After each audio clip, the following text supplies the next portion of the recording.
अस्सलामुअलैकुम। आज का वजीफ़ा सूरत कदर का है। सूरत कदर को रोज़ाना रात को सोते वक्त 7 मरतबा पढ़ कर सोना रोज़ी में इजाफ़ा, बनाई की हिफाजत के लिए, लकवा के मरीज़ के लिए शफ़ाया भी है और आखिरत का निजात का ज़रिया भी है। ये एक छोटी सी सूरत है, इससे बहुत से फ़ायदे हैं जिसको आप फ़ायदा उठा सकते हैं।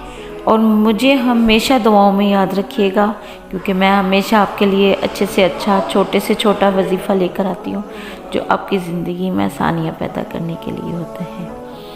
मेरे चैनल को सब्सक्राइब कर दें, शेयर कर दें और बेल को ऑन कर दें ताकि आपको इस्लामिक वीडियो बर वक्त मिल सके। अल्लाह हाफ़िज़।